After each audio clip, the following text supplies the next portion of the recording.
जरा अपना हाथ दो।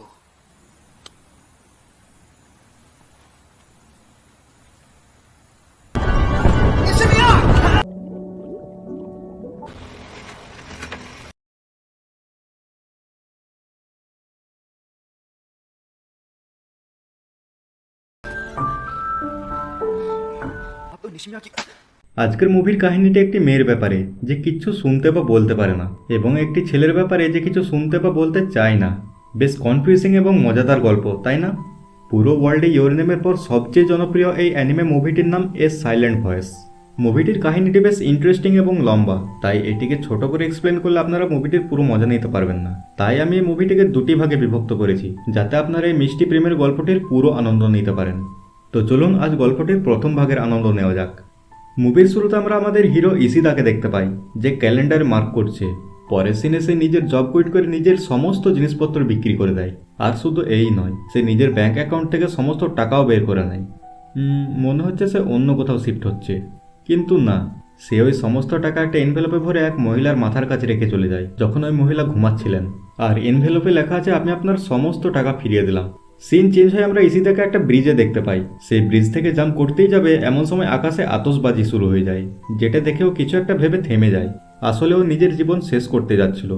এখান থেকে সিন শিফট হয়ে যায় অতীতে, যখন ইসিদা ছোট ছিল এবং স্কুলে পড়তো। ইসিদা ক্লাসে বসে বসে বোর হচ্ছিল। এমন সময় টিচার এক নতুন স্টুডেন্টকে নিয়ে এসে সবার সাথে তার পরিচয় করান। আর এই নতুন স্টুডেন্ট একটি মেয়ে, যে কথা বলতে পারে না। হ্যাঁ, এই মেয়েটি আমাদের হিরোইন নিশিমিয়া। নিশিমিয়া ব্যাগ থেকে একটা নোটবুক বের করে নিজের পরিচয় দেয়। নোটবুকের পাতাতে তার সম্পর্কে সমস্ত কিছু লেখা আছে। নোটবুকে এও লেখা আছে যে ওই নোটবুকের মাধ্যমে সে সবার সাথে কথা বলবে, এবং বাকিদেরও তার সাথে এভাবেই কথা বলতে হবে। এবং লাস্ট পেজে লেখা আছে সে কানে শুনতেও পায় না, মানে নিশিমিয়া শুনতে এবং বলতে পারে না।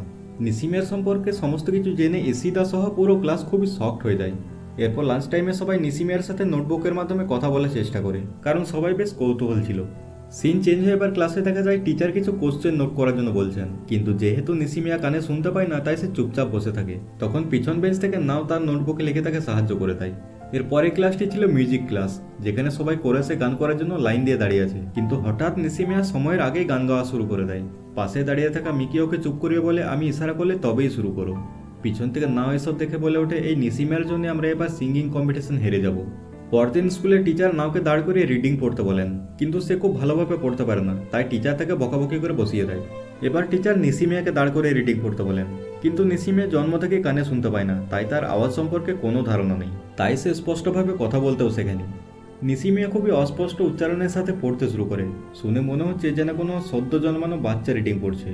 টিচার ঠিক আছে বলে ওকে বসতে বলেন, আর এটা দেখে নাওয়ের ভীষণ রাগ হয়, কারণ টিচার ওকে ঠিকমতো পড়তে না পারার কারণে বকাবকি করেছিল। কিন্তু নিশিমিয়া তো তার থেকেও বাজে পড়েছে, অথচ টিচার তাকে কিচ্ছু বলেন না। নিশিমিয়া সবার সাথে বন্ধুত্ব করার পুরো চেষ্টা করে, কিন্তু সবাই তাকে এড়িয়ে যায়। নিশিমিয়া মন খারাপ করে পার্কে দাঁড়িয়েছে, এমন সময় তার কাছে ইসিদা আসে। সে বলে, তোমাকে একটু স্মার্ট হতে হবে, না হলে কেউই তোমার সাথে বন্ধুত্ব করবে না। নিশিমিয়া কিন্তু কিছুই বুঝতে পারে না। সে একটা মৃদু হাসি দিয়ে ইসিদাকে তার সাথে বন্ধুত্ব করার জন্য বলে, কিন্তু ইসিদা এটা দেখে বিরক্ত হয়ে নিশিমের চোখে ধুলো দিয়ে ওখান থেকে ছুটে পালিয়ে যায়। পরদিন টিচার ক্লাসে এসে জিজ্ঞাসা করে, তোমরা কি কেউ সাইন ল্যাঙ্গুয়েজ শিখতে চাও? এটা শুনে নাও এবং তার গ্যাংয়ের মেয়েরা বলে, আমরা সাইন ল্যাঙ্গুয়েজের থেকে লিখতে বেশি পছন্দ করব, আমাদের সাইন ল্যাঙ্গুয়েজে কোনো ইন্টারেস্ট নেই। কিন্তু ওদের ক্লাসের মিয়োকো বলে একটা মেয়ে সাইন ল্যাঙ্গুয়েজ শিখতে যায়, যে কারণে মিয়োকো এবং নিশিমিয়া খুব ভালো বন্ধু হয়ে যায়, যার ফলে এবার নাওয়ের গ্যাং মিয়োকোর পিছনে পড়ে, তাকে বিরক্ত করতে এবং বুলি করতে শুরু করে, যে কারণে হঠাৎ একদিন মিয়োকো স্কুল ছেড়ে দেয়। মানে নিশিমিয়ার একটাই বন্ধু ছিল, কিন্তু ওরা তাকেও তাড়িয়ে দেয়।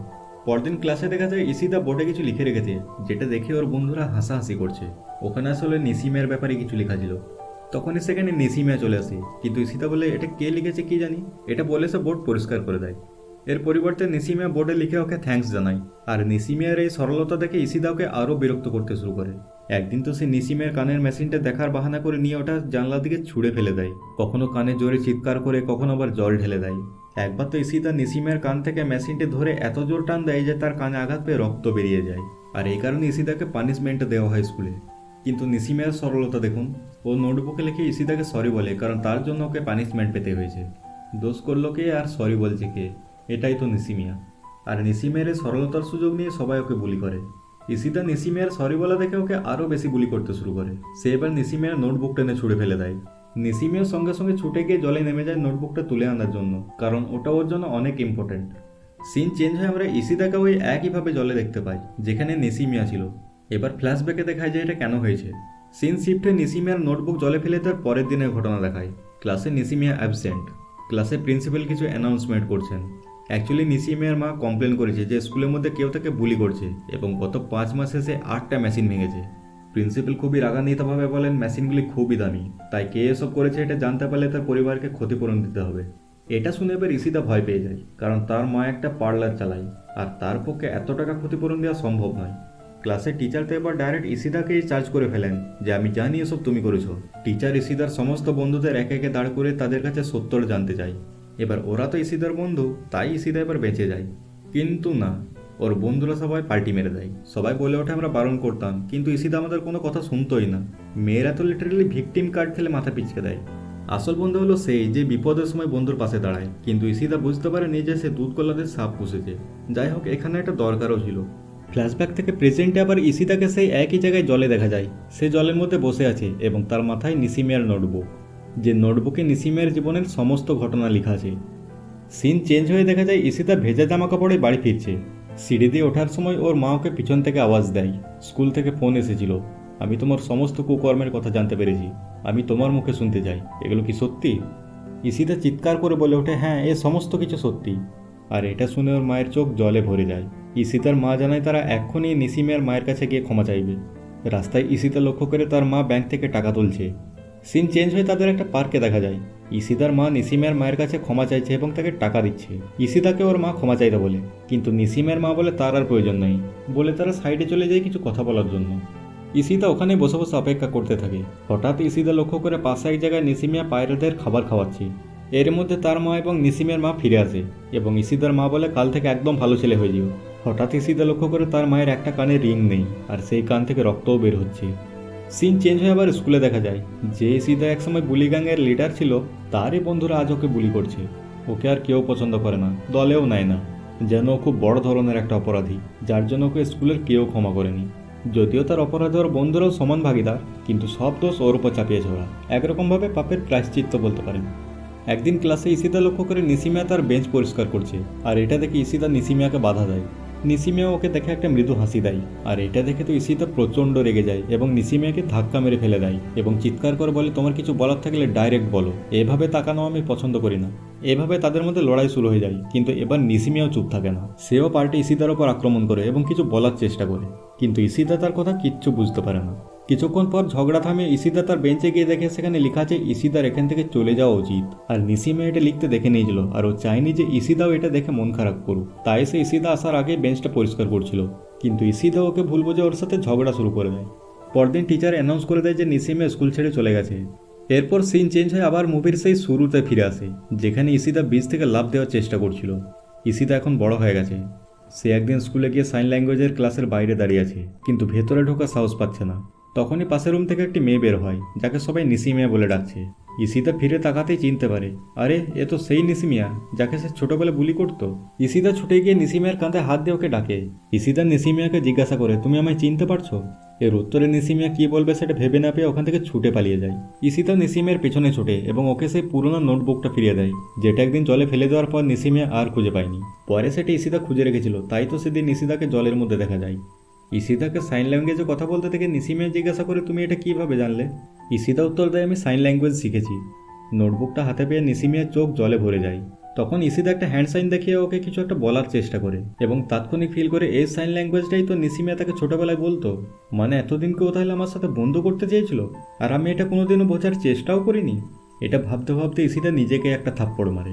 আজ সে উপলব্ধি করতে পেরেছে যে না জেনে সে নিসিমিয়ার উপর কত অত্যাচার করেছে। সিন চেঞ্জ হয়ে এবার ইসিদাকে বাড়িতে ডিনার টেবিলে দেখতে পায়, যেখানে ওর মা ওকে দেখে মৃদু হাসছে। ইসিদা তার মাকে এরকম করার কারণ জিজ্ঞাসা করে। তখন তার মা সেই ইনভেলপটা বের করে, যেটা সে মুভির শুরুতে একটা মহিলার মাথার কাছে রেখে গিয়েছিল। অ্যাকচুয়ালি ওই মহিলা ইসিদার মা ছিল। ছোটবেলা ওর জন্য ওর মাকে অনেক ক্ষতিপূরণ দিতে হয়েছে, তাই সে সমস্ত টাকা তার মাকে রিটার্ন করে সে নিজের জীবন শেষ করতে চেয়েছিল। ইসিদার মা বলে আমি জানি এই টাকাগুলি তুমি রেখেছিলে এবং আমি অনেক খুশি যে তুমি নিজের ভুল বুঝতে পেরেছো এবং এত দায়িত্বশীল হয়েছো। এবং উনি আরও বলেন যে আমি জানি এর জন্য তুমি অনেক পার্ট টাইম জব করেছো এবং নিজের কমিক বুকও বিক্রি করে দিয়েছো। শেষে ইসিদার মা তাকে জিজ্ঞাসা করে তুমি নিজেকে কেন শেষ করতে চেয়েছিলে? ইসিদা বলে অনেক কারণ ছিল, কিন্তু আমি এখন ডিসিশন চেঞ্জ করে ফেলেছি। তখন ইসিতার মা চিৎকার করে ওঠে, আমি জানতাম এটাই সত্যি, তোমার রুম পুরো ফাঁকা আর ক্যালেন্ডারেও মার্ক করা। মানে ইসিতার মা এটার ব্যাপারে জানতো না, শুধু গেস করেছিল। এবার ইসিদের মা এনভেলপ আর একটা গ্যাস লাইটার নিয়ে ইসিতাকে বলে, প্রমিস করো যে এসব চিন্তা আর কোনোদিনও মাথায় আনবে না, না হলে আমি এর সমস্ত টাকা পুড়িয়ে ফেলবো। ইসিতাও ক্ষমা চেয়ে নেয়। সিন চেঞ্জ হয়ে দেখা যায় ইসিতার সে পুরোনো দিনের স্কুলের কথা মনে পড়ছে। নিসিমের স্কুল ছেড়ে দেওয়ার পর সবাই ইসিতাকে স্কুলে একা করে দেয়, কেউ তার সাথে কথা বলতো না, কেউ মেলামেশা করতো না। স্কুলে ঢোকা মাত্র ইসিতা ফিল করতো সবাই যেন মিউট হয়ে গেছে, সে আর কিচ্ছু শুনতে পায় না। সবার মুখে ক্রস চিহ্ন, মানে সবাই থাকা সত্ত্বেও সে স্কুলে পুরো একা। সে আসলে আর কারো কথা শুনতেও চায় না, কারণ সবাই সবসময় তার নিন্দা করে চলে। সিন চেঞ্জ হয়ে দেখা যায় ইসিতা পার্কে একটা বেঞ্চে বসে আছে, পাশেই আরও একটা ছেলে বসে আছে, কিন্তু তার মুখেও ক্রস চিহ্ন। ছেলেটির নাম নাগাতসুকা। নেক্সট ডে ইসিতে স্কুলে যাওয়ার সময় দেখতে পাই কিছু ছেলে নাগাতসুকে বুলি করছে, ওরা ওর সাইকেল ছিনিয়ে নিচ্ছে। ইসিতাও ছেলেটাকে দেখে চিনতে পেরে যায় যে এটা সেই ছেলেটা যে কাল তার সাথে বেঞ্চে বসেছিল। ইসিতা প্রথমে ইগনোর করলেও পরে তার হেল্পের জন্য এগিয়ে যায়। ও ছেলেগুলিকে বলে নাগাতসুকার পরিবর্তে তার সাইকেল নিয়ে যাওয়ার জন্য। পরদিন ইসিতা একটা ব্রেড হাতে নিয়ে নেসিমের সাথে দেখা করতে যায়। ইসিতা ব্রেড হাতে ক্লাসের বাইরে দাঁড়িয়ে আছে, এমন সময় ইউজুরু নামে একটা ছেলে হঠাৎ তার সামনে এসে বলে নেসিমিয়া ক্লাসে নেই। ইসিতা কিন্তু খেয়াল করে যে নেসিমিয়া ক্লাসের ভেতরেই বসে আছে, কিন্তু ও কিছু না বলে ওখান থেকে চলে যায়। বাইরে এসে দেখতে পায় নাগাতসুকা ইসিতার সাইকেলটি খুঁজে নিয়ে এসেছে। নাগাতসুকা ওকে জানায় যে স্কুলে ও ওর পেছনের বেঞ্চে বসে। এবার ইসিতা লক্ষ্য করে যে নাগাতসুকার মুখের থেকে ক্রসটি সরে গেছে। এরপর তারা ভালো বন্ধুও হয়ে যায়। ইসিতা নাগাতসুকাকে জিজ্ঞাসা করে, আচ্ছা বন্ধুত্বের কি কোনো শর্ত থাকে? নাগাতসুকা বলে, কোনো শর্ত নেই, শুধু একে অপরকে বুঝতে হবে। ইসিতা আবার ব্রেড হাতে নিসিমের সাথে দেখা করতে যায়, যেখানে আবার ইউজুরু তাকে আটকিয়ে বলে, আমি নিসিমের বয়ফ্রেন্ড। তখনই সেখানে নাগাতসুকা চলে এসে এবং ইউজুরুর সাথে ঝগড়া শুরু করে দেয়। এই ঝগড়ার কারণে সবার নজর ওদের ওপর পড়ে এবং নিসিমিয়াও ইসিতাকে দেখতে পায়। ইসিতা ছুটে ওখান থেকে পালিয়ে যায়, আর নিসিমিয়া ওর পিছু করে এবং তার একটা ব্রিজের সামনাসামনি হয়। ওরা এখানে সাইন ল্যাঙ্গুয়েজে কথা বলছে, যেটা স্কুলে ব্যালকনি থেকে ইউজুরো এবং নাগাতসুকা দেখছে। নাগাতসুকা ইউজুরুকে জিজ্ঞাসা করে, তুমি কি সাইন ল্যাঙ্গুয়েজ জানো? ইউজুরু বলে, হ্যাঁ আমি জানি। এবার নাগাতসুকা ওকে জিজ্ঞাসা করে ওরা কী কথা বলছে। ইউজুরু জানায়, ইসিতা বলছে, আমি অনেকদিন থেকে বন্ধুত্বের মানে বোঝার চেষ্টা করছিলাম আর তোমায় খুঁজছিলাম। নিসিমিয়া বলে, আমিও। নিসিমিয়া নোটবুকে কিছু লিখে ইসিতাকে সেটা পড়তে বলে, কিন্তু হঠাৎ ডায়েরিটি হাত ফসকে জলে পড়ে যায়, যেটা নেওয়ার জন্য নিসিমিয়াও জলে ঝাঁপ দেয় এবং তার পিছু পিছু ইসিতাও ঝাঁপ দেয়। জল থেকে বেরিয়ে এসে ইসিতা সরি বলে এবং খুশি হয়ে নিসিমিয়াও তাকে থ্যাঙ্কস বলে। সিন চেঞ্জ হয়ে দেখা যায় ইউজুরু ইসিতার ব্রিজ থেকে লাফানোর সময় ফটো তুলে সোশ্যাল মিডিয়াতে পোস্ট করে দিয়েছে। আর এই অ্যাক্টটা মানে ব্রিজ থেকে লাফানোটা ছিল ইললিগেল, যার জন্য ইসিতাকে স্কুল থেকে 1 সপ্তাহের জন্য সাসপেন্ড করে দেওয়া হয়। পরদিন ইসিতা তার ছোট বোন মারিয়াকে স্কুল থেকে আনতে গিয়ে ইউজুরুকে একটা পার্কে এক জায়গায় শুয়ে থাকতে দেখে। ইসিতা ওকে বলে, এখানে শুয়ে থাকলে তুমি অসুস্থ হয়ে যেতে পারো, বাড়ি যাও। ইউজুরু ইসিতাকে জিজ্ঞাসা করে, তুমি আমার উপর রেগে নেই? আমি তোমার ফটো ভাইরাল করে দিয়েছিলাম যে। ইসিতা একটু অবাক হয়ে ভাবে, আচ্ছা এটা তাহলে এর কাণ্ড ছিল। ইসিতা উত্তর দেয়, না আমি রেগে নেই, কারণ তুমি নিসিমের বয়ফ্রেন্ড, তাই এটা অবাক করার মতো কিছু নয়। ইসিতা চলে যাবে এমন সময় লক্ষ্য করে ইউজুরু অজ্ঞান হয়ে গেছে। সে ইউজুরুকে তার নিজের বাড়িতে নিয়ে যায়। আর বৃষ্টির কারণে ইউজুরু ইসিতার বাড়িতে কিছুক্ষণের জন্য আটকে যায়, কিন্তু একটু রাত হতে সে লুকিয়ে বেরিয়ে পড়ে। তখন ইসিতা একটা ছাতা নেওয়ার পিছনে আসে এবং দুজনেই ইউজুরুর বাড়ির উদ্দেশ্যে রওনা দেয়। ইসিতা ইউজুরুকে জিজ্ঞাসা করে, তুমি বাড়ি থেকে পালিয়েছো কেন?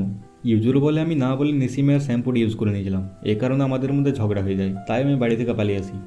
এটা শুনে ইসিতা জিজ্ঞাসা করে, তোমরা একসাথে থাকো? ইউজুরু তখন টপিকটা চেঞ্জ করে বলে, ছাতাটা ওপরে তুলে নাও। ইসিতা বলে, আমি একটাই ছাতা নিয়ে এসেছি, কিন্তু আমি তোমাকে ভিজতে দিতে পারি না, কারণ তুমি নিসিমের কাছের মানুষ। এটা শুনে ইউজুরু বলে ওঠে, তুমি ভালো সাজার একদম চেষ্টা করো না, তোমার কারণে নিসিমে স্কুল ছেড়ে দিল। ইসিতাও বুঝতে পারে নিসিমে ওকে সব বলে ফেলেছে।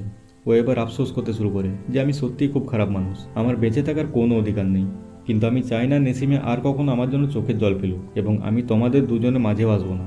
কথা বলতে বলতে ইউজুরু বাড়ি চলে আসে। সে ইসিতাকে বাই বলে সাইন ল্যাঙ্গুয়েজে রিভিল করে যে আমি নিসিমের ছোট বোন। হ্যাঁ, ইউজুরু আসলে কোনো ছেলে বা নিসিমের বয়ফ্রেন্ড নয়, ও আসলে হলো নিসিমের ছোট বোন। ও আসলে সেদিন নিসিমাকে প্রোটেক্ট করার জন্য এবং ইসিতাকে নিসিমা থেকে দূরে রাখার জন্য স্কুলে মিথ্যা কথা বলেছিল। তখনই ইউজুরু মা এসে ইসিতাকে সজোরে একটা থাপ্পড় মারে এবং ইউজুরুকে নিয়ে ভেতরে চলে যায়। পরদিন তারা চারজনে আবার ব্রিজে দেখা করে, যেখানে ইসিতা নিসিমাকে জিজ্ঞাসা করে ছোটবেলায় কোনো বন্ধুর ফোন নাম্বার চাই কিনা। নিসিমা মিয়োকোর নাম্বার চাই, কিন্তু ইসিতার কাছে মিয়োকোর নাম্বার নেই। মিয়োকো হলো সেই মেয়ে যে স্কুলে নিসিমের একমাত্র বন্ধু ছিল এবং নিসিমের বন্ধু হওয়ার কারণেই তাকে স্কুল ছাড়তে হয়েছিল। এরপর ইসিতা মিয়োকোর নাম্বার জোগাড়ে লেগে যায়। সে জানতে পারে যে নাও এবং মিয়োকো এখন এক স্কুলে পড়ে, তাই সে ওই স্কুলের উদ্দেশ্যে রওনা দেয়। যে যাত্রায় নিসিমা ওর সাথে যোগ দেয়। ওই শহরে পৌঁছতেই স্টেশনে তাদের মিয়োকোর সাথে দেখা হয়। মিয়োকো তো নিসিমিয়াকে দেখতেই চিনতে পেরে যায়। তারা একসাথে বসে অনেক গল্প করে। ইসিতার সাথে একটা মেয়ের দেখা হয়, সে দেখতে অনেকটাই নাওয়ের মতো। মেয়েটি ইসিতাকে একটা ক্লাবের কুপন দিয়ে ওখান থেকে চলে যায়। ইসিতা ঠিক করে নিসিমিয়াকে নাওয়ের সাথেও দেখা করাবে, তাই সে ওই ক্লাবে যায়। কিন্তু না ওকে দেখে লুকিয়ে যায়, যে কারণে ইসিতা খালি হাতেই ফিরে আসে। সিন চেঞ্জ হয়ে নিসিমে এবং তার দাদিকে ডাক্তারের কাছে দেখা যায়, যেখানে তারা অনেক দুঃখী হয়ে বসে আছে। অ্যাকচুয়ালি ডাক্তার বলেছেন নিসিমে তার ডান কানে আর মেশিন লাগিয়েও শুনতে পাবে না, তার এখন একমাত্র ভরসা তার বাম কান। ইউজুরু ইসিতার কাছে নাওয়ের ক্লাবের একটা মাস্ক নিয়ে রেখেছিল, সে ওটা নিসিমাকে দিতে গিয়ে দেখে ও বিছানার মধ্যে অঝরে কাঁদছে। ও নিসিমাকে কোনো কিছু না বলে মাস্কটা ওখানেই রেখে রুম থেকে বেরিয়ে যায়। নিসিমের এবার কী হবে, মাস্কের কী ভূমিকা, নাওয়ের সাথে দেখা হবে কিনা, ইসিতা নিসিমাকে নিজের মনের কথা বলতে পারবে কিনা, এ সমস্ত কিছু সাসপেন্স রেখে পার্ট 1 এখানে শেষ করা যাক। পার্ট 2 এর জন্য চ্যানেলটি সাবস্ক্রাইব করে বেল আইকনটি প্রেস করে রাখুন। আগামী 2 থেকে 3 দিনের মধ্যে আপডেট পেয়ে যাবেন।